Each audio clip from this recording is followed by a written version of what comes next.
নমস্কার। আজকে smart study education Bengali ক্লাসে তোমাদের স্বাগত। আজ দশম শ্রেণীর প্রথম পর্যায়ক্রমিক মূল্যায়নের যে কোনি উপন্যাসটা তোমাদের রাখা আছে, তো সেই কোনি উপন্যাস থেকে আমি আজ তোমাদের কিছু কোয়েশ্চেন তোমাদের তুলে ধরব।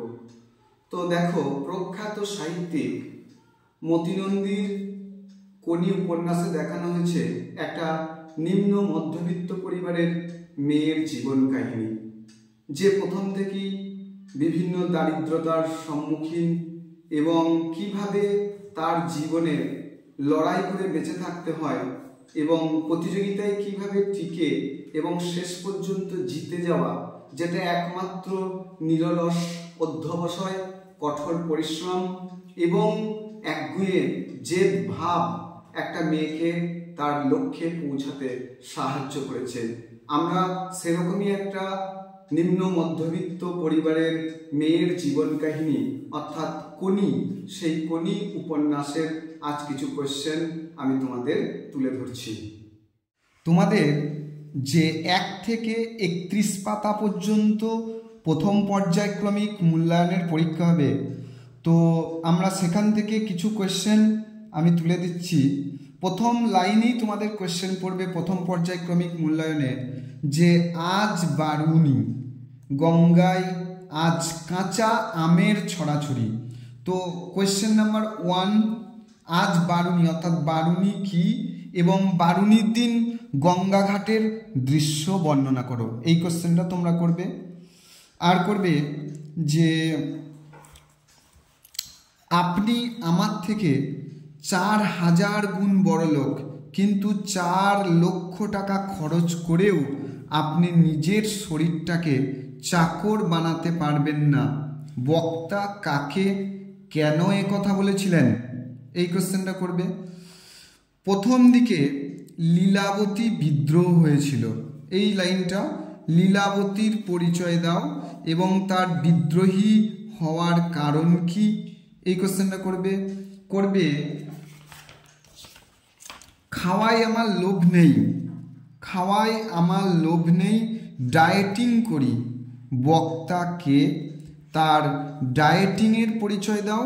এর সঙ্গে একটা কোয়েশ্চেন অর থাকবে, যে কোয়েশ্চেনটা আমাদের দেওয়া আছে যে এত কেচ্ছা সাধন করেন বাঁচবেন কি করে, এই লাইনটা। আর খাওয়াই আমার লোভ নেই, ডায়েটিং করি, কিভাবে বিষ্ণুধর তার ডায়েটিংয়ের পরিচয় দিয়েছিলেন, আমরা এই প্যারাটা আমরা একটু দেখে নেব। এই কোয়েশ্চেনটা অবশ্যই করবে। আর কোয়েশ্চেন করবে ফাইট কোনি ফাইট, এই কোয়েশ্চেনটা অবশ্যই করবে। ফাইট কোনি ফাইট অর্থাৎ সাধারণ সাঁতারু থেকে চ্যাম্পিয়ন হয়ে উঠতে গিয়ে কোনিকে কি ধরনের ফাইট করতে হয়েছিল তার নিজের ভাষায় লেখো। এই কোশ্চেনটা অবশ্যই করবে।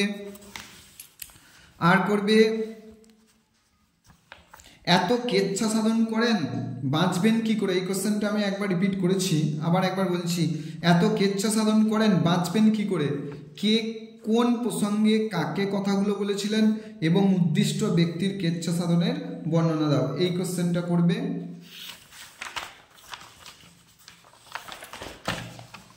আর একটা কোয়েশ্চেন করবে কোনি উপন্যাসের কাহিনী অবলম্বনে স্বামীর যোগ্য সহধর্মিনী রূপে লীলাবতীর পরিচয় দাও। এই লীলাবতীর পরিচয় করবে। আর একটা করবে যে আপনি আমার থেকে 4000 গুণ বড় লোক, কিন্তু 4 লক্ষ টাকা খরচ করেও আপনি নিজের শরীরটাকে চাকর বানাতে পারবেন না। বক্তা কাকে কেন এ কথা বলেছিলেন? এই কোশ্চেনটা করবে। আর করবে কোনির পারিবারিক জীবনের পরিচয় দাও। এই কোশ্চেনটা একটু দেখে যাবে। আজকের ভিডিওটা সম্পূর্ণ দশম শ্রেণীর ছাত্রছাত্রীদের অনুরোধে করেছি, তো তোমরা এই কোশ্চেনগুলো অবশ্যই দেখে যাবে প্রথম পর্যায়ক্রমিক মূল্যায়নের উপর এবং অবশ্যই সাকসেস পাবে। তো ভালো করে মন দিয়ে পড়ো। 1 থেকে 31 পাতা পর্যন্ত যে 7টা অধ্যায় আছে, সেই 7টা অধ্যায় ভালো করে পড়বে আর এই কোশ্চেন কটা পড়বে। এইভাবে নতুন নতুন শিক্ষামূলক ভিডিও পেতে তোমরা অবশ্যই আমার চ্যানেলটিকে কমেন্ট, শেয়ার এবং সাবস্ক্রাইব করো এবং তোমরা বলবে যে এর পরের দিন তোমাদের কোন চ্যাপ্টার থেকে কি কি কোশ্চেন করতে হবে এবং কি কি কোয়েশ্চেনগুলো করে দিলে তোমাদের সুবিধা হবে, তাহলে আমি অবশ্যই ধন্য হব।